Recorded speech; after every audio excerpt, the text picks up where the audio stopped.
Ser para la gente un ser, para la historia una historia diferente que no ves como las otras. Unidos como pueblo obtendremos la victoria con un líder al frente que sabe cómo hacer las cosas. Una gran Bucaramanga se ha vuelto un anhelo, conectar nuestras ideas.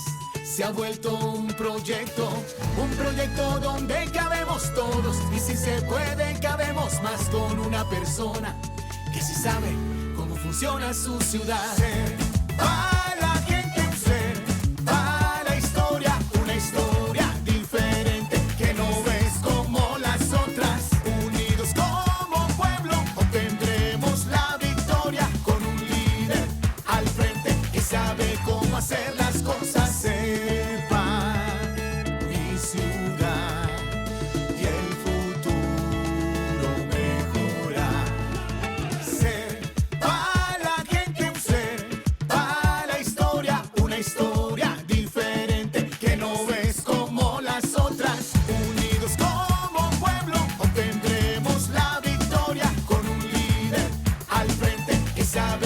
Hacer las cosas, Serpa, volver a mi ciudad más bonita y más capaz, por una tierra de más oportunidad y con mayor